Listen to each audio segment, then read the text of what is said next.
ইসরায়েলের বিরুদ্ধে প্রথমবারের মতো অত্যাধুনিক প্রযুক্তির ক্লাস্টার ওয়ারহেড যুক্ত মিসাইল ব্যবহার করে রীতিমতো চমকে দিয়েছে ইয়েমেনি যোদ্ধারা, যেন তারা দ্বিতীয় ইরান। কারণ চলতি বছরে ইসরায়েলের বিরুদ্ধে ইরান এই অস্ত্র ব্যবহার করে তাদের ধরাশয়ী করে দিয়েছিল। সর্বশেষ গেল 22 আগস্ট ইসরায়েলে চালানো হামলায় মারাত্মক যুদ্ধাস্ত্র ব্যবহার করেছে ইয়েমেনিরা। এতে ইসরায়েলের চোখ কপালে উঠেছে, কারণ তাদের 4 স্তরের প্রতিরক্ষা ব্যবস্থাও এই ভয়ঙ্কর ক্ষেপণাস্ত্র আটকাতে পারেনি। একথা স্বীকার করেছে ইসরায়েলের প্রতিরক্ষা বাহিনী আইডিএফ। মূলত 4 ধরনের প্রতিরক্ষা ফাঁকি দিয়ে ইসরায়েলে আঘাত এনেছে ইয়েমেনে ছোড়া ক্ষেপণাস্ত্রটি, যেটি থামাতে ব্যর্থ হয়েছে মার্কিন প্রযুক্তির থার্ড আলোচিত আয়রন ডো, এরু এবং ডেভিড সিং এর মতো শক্তিশালী আকাশ প্রতিরক্ষা ব্যবস্থা। শুক্রবার গভীর রাতে ইসরায়েলের সবাই যখন ঘুমে আচ্ছন্ন, তখনই বিস্ফোরণে কেঁপে ওঠে তেল আবিব। এরপর আলোচনায় আসে এই ক্ষেপণাস্ত্র। ইসরায়েল বিমান বাহিনীর অনুসন্ধানে বেরিয়ে এসেছে চাঞ্চল্যকর তথ্য। তারা জানিয়েছে হামলায় ব্যবহার করা হয়েছে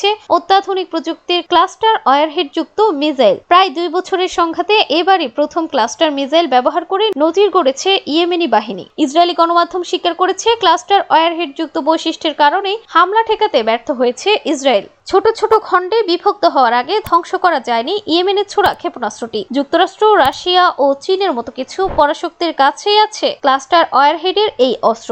এছাড়া মধ্যপ্রাচ্যের শক্তিশালী দেশ ইরানের হাতেও ভয়ঙ্কর এই যুদ্ধাস্ত্র থাকার প্রমাণ পাওয়া গেছে। ইসরায়েলের সঙ্গে 12 দিনের যুদ্ধে এই অস্ত্র ব্যবহার করে তেল আবিবকে নাস্তানাবুদ করেছে আয়াতুল্লাহ খামেনির দেশ। বিশ্লেষকদের ধারণা, ইসরায়েলকে শায়েস্তা করতে ইয়েমেনদের হাতে এই ভয়ঙ্কর অস্ত্র তুলে দিয়েছে ইরান।